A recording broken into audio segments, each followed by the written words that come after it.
Hello दोस्तों, welcome to the my YouTube channel educational point. स्वागत है आपका मेरे इस नए वीडियो में।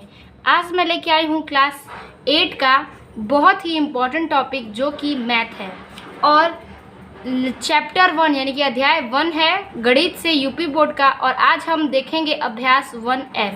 तो आइए स्टार्ट करते हैं कि इस 1F के अभ्यास में क्या क्या प्रश्न हैं और वो कैसे हल होंगे। तो विधि के साथ हम इसे देखेंगे। तो आइए देखते हैं हमारा पहला सवाल क्या है। पहला सवाल है, निम्नांकित कथनों के सम्मुख सत्य या असत्य को सही लिखिए। यानी कि जो सत्य और असत्य है उस प्रश्न को पढ़ने के बाद हमें ये तय करना है कि क्या सत्य है और क्या असत्य है। तो हमारा पहला सवाल है इसका, -6/7 प्लस 6/7 परिमेय संख्या नहीं है। तो देखिए, अगर ये दोनों PYQ के रूप में है और इसका हम अगर भिन्न का जोड़ करते हैं तो वो जाहिर सी बात है कि वो परिमेय संख्या के रूप में ही आएगी। तो ये कथन कैसे हम नहीं माने कि ये एक परिमेय संख्या नहीं है। अगर हम इसे हल करते हैं तो इसका कथन PYQ के रूप में आएगा, इसलिए हम इस कथन को असत्य लिखेंगे क्योंकि ये असत्य है। आप चाहेंगे तो हल करके देख भी सकते हैं। हमारा दूसरा प्रश्न है, परिमेय संख्याओं में योग का तत्समक अवयव 0 है। जो परिमेय संख्या है उसका जो योग होता है उसको बोल रहा है कि तत्समक अवयव 0 होता है। अगर वो तत्समक के रूप में है तो उसका अवयव क्या होगा? 0 होगा। तो ये कथन भी क्या है? सत्य है। तो हम लिखेंगे क्या? सत्य।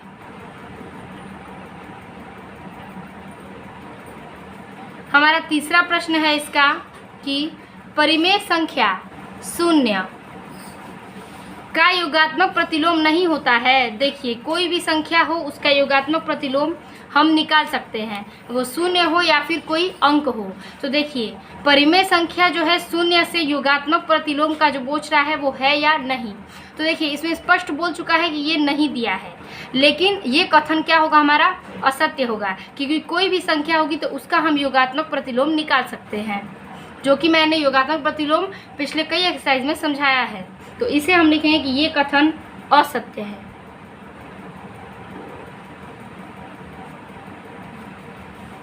हमारा चौथा सवाल है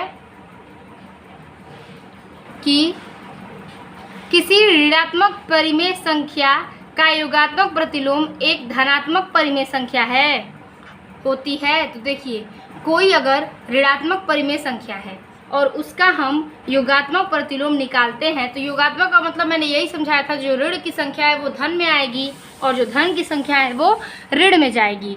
तो इससे स्पष्ट है कि ये कथन क्या है? सत्य है। तो हम लिखेंगे ये कथन सत्य है। अब हमारा पांचवा सवाल है कि परिमेय संख्या में घटाने का तत्समक अवयव 0 होता है। अगर कोई परिमेय संख्या है तो उसे घटाने पर उसका हमें तत्सम अवयव क्या होता है? 0 होता है। तो ये कथन क्या है? असत्य है, क्योंकि मैंने ऊपर भी बताया कि उसका योग जो है अवयव 0 होता है। तो घटाने पर इसका तत्समक अवयव क्या होगा? 0 नहीं होगा, इसलिए ये कथन क्या है? हमारा असत्य है।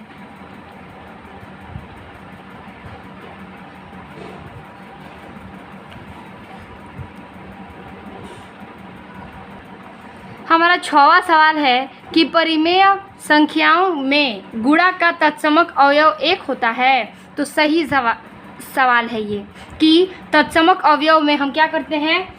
1 का गुणा करते हैं, इसलिए ये कथन क्या है? सत्य है।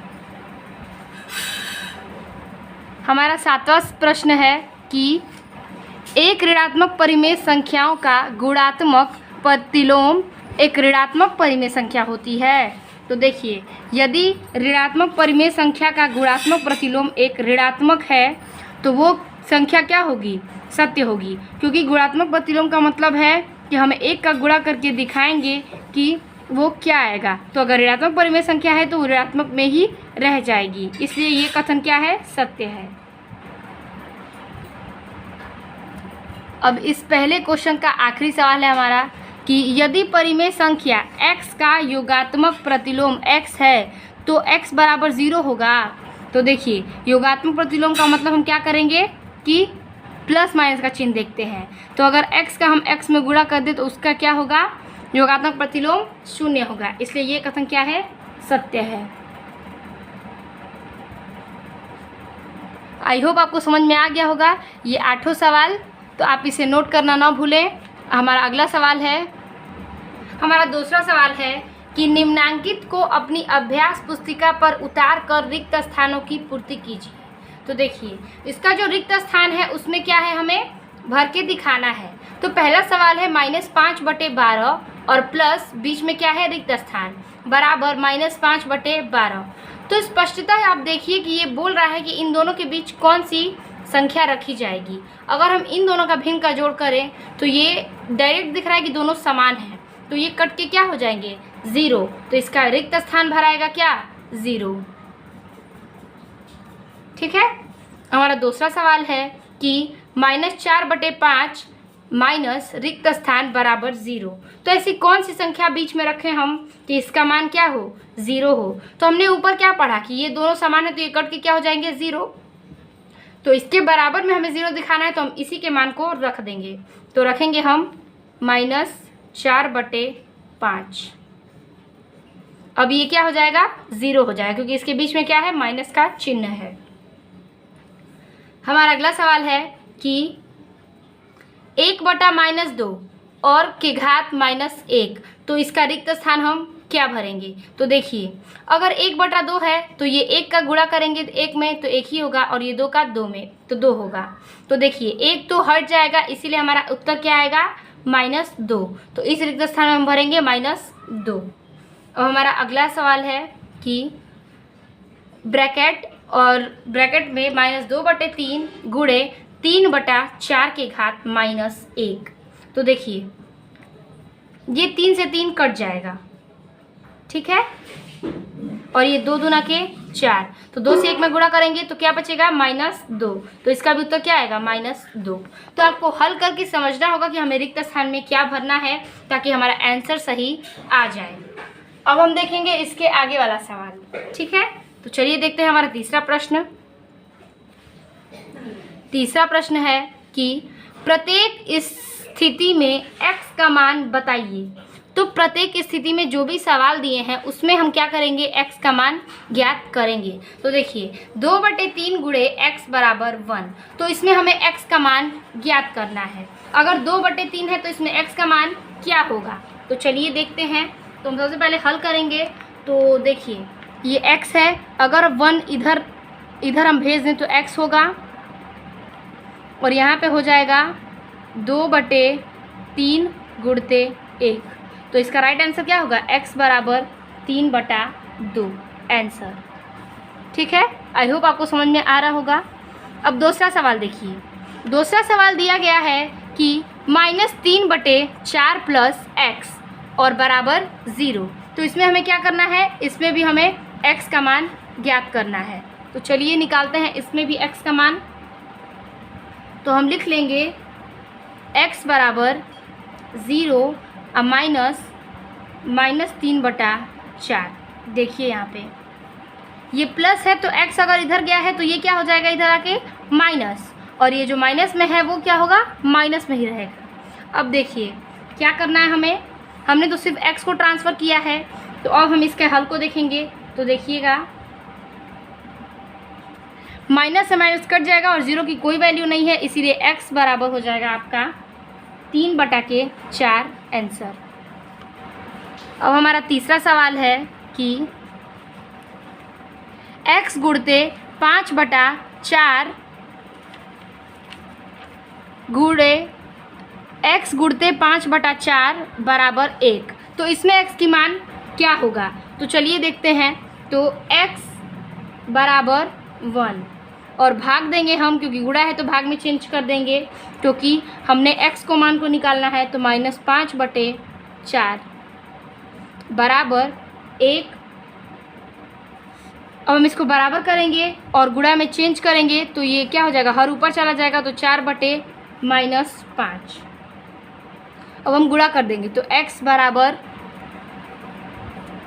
-4/5 राइट आंसर। तो इस प्रकार से हमारा इसका भी x का मान निकल गया। आई होप आपको समझ में आ रहा होगा। अब देखते हैं हमारा अगला सवाल यानी कि चौथा सवाल। x गुणे -6/-7 बराबर 1। तो देखिए x का जो मान है वो हमें इसमें भी निकालना है, तो हम क्या करेंगे, ठीक उसी प्रकार से इसको भी हल करेंगे। तो हो जाएगा x बराबर 1 और भाग कर लेंगे इसमें, तो हो जाएगा -6/-7। अब हम करेंगे बराबर 1 और गुणा में चेंज करेंगे तो ऊपर चला जाएगा 7 और बटा -6। अब हम x का मान निकाल देंगे तो x बराबर माइनस माइनस कट गया तो आ जाएगा 7/6 राइट आंसर। अब हमारा अगला सवाल है पांचवा। -5 गुणे -4/-5। ठीक है, तो अब हम इसे क्या करेंगे, x का मान इसमें कैसे निकालेंगे। तो देखिए ये तो गुणा दिया है, ऐसे तो कट भी रहा है, तो देखिए कटा देते हैं हम। 5 से 5 ये कट गया और 4 से 4 ये कट गया, एक बार में, तो x बराबर 1 आंसर। अब हमारा छठवां सवाल है -7/6 + 7/6 बराबर x। ठीक है, तो अब इसको हम हल करेंगे तो ये दोनों भी विधि क्या है, समान है, तो ये भी प्लस है तो भिन्न का जोड़ कर देंगे तो माइनस करने पे तो 0 ही आएगा, इसलिए इसका आंसर क्या होगा, x बराबर 0। आप आंसर मिला सकते हैं, ठीक यही आंसर आएगा और आप विधि के साथ इसे हल कर कर लिखिएगा। अब हमारा अगला सवाल है निम्नांकित परिमेय संख्याओं में योगात्मक प्रतिलोम ज्ञात कीजिए। निम्नांकित जो है मतलब कि निम्नलिखित प्रश्नों में से परिमेय संख्या का योगात्मक प्रतिलोम हमें ज्ञात करके दिखाना है। तो योगात्मक प्रतिलोम में हम क्या करते हैं, तो चलिए प्रश्न को देखते हैं। पहला सवाल है 1/2 का योगात्मक प्रतिलोम ज्ञात कीजिए। तो मैंने आपको बताया था कि योगात्मक प्रतिलोम में जो प्लस में होता है वो चला जाएगा माइनस में और जो माइनस में रहेगा वो चला जाएगा किस में, प्लस में। तो चलिए देखते हैं। तो 1/2 जो है उसका योगात्मक प्रतिलोम होगा क्या, ये तो प्लस में दिखा रहा है तो जाहिर सी बात है किस में जाएगा, माइनस में। तो चलिए लिखते हैं। तो 1/2 का योगात्मक प्रतिलोम क्या होगा, -1/2 आंसर। हमारा दूसरा प्रश्न है -3/8 का योगात्मक प्रतिलोम है, तो ये माइनस में है तो चला जाएगा प्लस में, 3/8 आंसर। 0 का योगात्मक प्रतिलोम, तो 0 का योगात्मक प्रतिलोम क्या होगा, 0 ही होगा। हमारा चौथा सवाल है कि -4/-7 का योगात्मक प्रतिलोम क्या होगा। तो इसका राइट आंसर है, अगर ये माइनस है और नीचे वाला भी माइनस है तो एक ही बदलेगा, इसीलिए हमारा राइट आंसर होगा -7/4।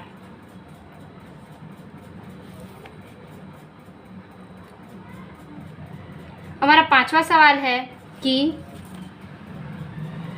निम्नलिखित परिमेय संख्याओं का गुणात्मक प्रतिलोम ज्ञात कीजिए। तो योगात्मक प्रतिलोम तो हमने समझ लिया, अब हमें निकालना है क्या, गुणात्मक प्रतिलोम। तो चलिए उसको भी निकाल लेते हैं। तो पहला प्रश्न है 8/13 का गुणात्मक प्रतिलोम क्या होगा। तो गुणात्मक प्रतिलोम का मतलब मैंने बताया कि इसमें हम 1 का गुणा करते हैं। तो अगर 8/13 में हम 1 का गुणा करते हैं तो 13 क्या हो जाएगा, 1 में गुणा होकर ऊपर चला जाएगा और 8 क्या हो जाएगा, नीचे।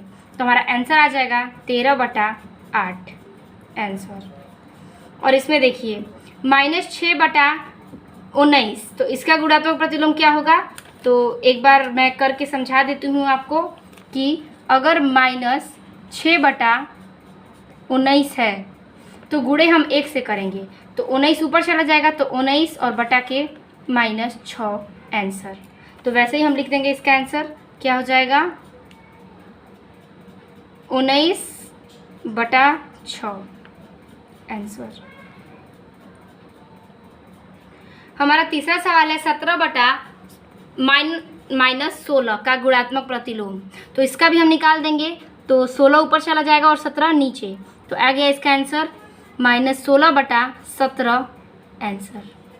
हमारा चौथा सवाल है -9 का गुणात्मक प्रतिलोम। तो इसका भी अगर 1 में हम गुणा कर दें तो हो जाएगा 1/-9 आंसर। हमारा पांचवा सवाल है 17 का गुणात्मक प्रतिलोम। तो इसका भी 1 का गुणा करेंगे तो हो जाएगा 1/17 आंसर। छठवां सवाल है 2/5 गुणे 9/4 का गुणात्मक प्रतिलोम ज्ञात कीजिए। तो इसमें हम क्या करेंगे, अगर 1 का गुणा करेंगे तो हर ऊपर और अंश नीचे चला जाएगा, तो हम इसे डायरेक्ट कर लेंगे 5/2 गुणे 4/9। 2 से 2 बार में कट गया तो बचा क्या हमारा 5 दूना 10/9 राइट आंसर। अब हमारा आखिरी सवाल है इस एक्सरसाइज का, प्रश्न नंबर 6। तो प्रश्न नंबर 6 जो है उसे हम हल करते हैं। चलिए, प्रश्न है -32 गुणे 5/-14 और गुणे 3/-20 गुणे 0 और -13/5। तो सबसे पहले हम इस गुणे की विधि में क्या करते हैं, तो सबसे पहले हम ये देखते हैं कि हम किस संख्या से किस संख्या को कटा सकते हैं, और कटाने के बाद हम गुणा करेंगे और जो संख्या हमें प्राप्त होगी वही हमारा राइट आंसर है।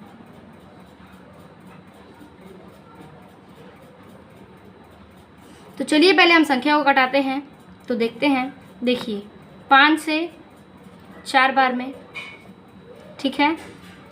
अब 2 से कटाते हैं, 2 7 14 और 2 से कट जाएगा ये आपका 16 बार में।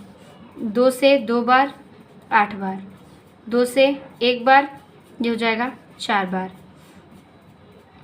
अब यहाँ से बचा क्या हमारा 3 7 4 13 5, कुछ नहीं कटेगा, तो बचा क्या हमारा 4 गुणते 3 गुणते 0 और गुणे -13, अब बटा के 7 गुणते 5।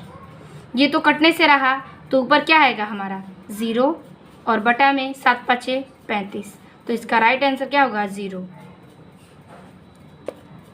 किसी भी संख्या को अगर हम 0 से गुणा करते हैं तो उसका मान क्या आएगा 0।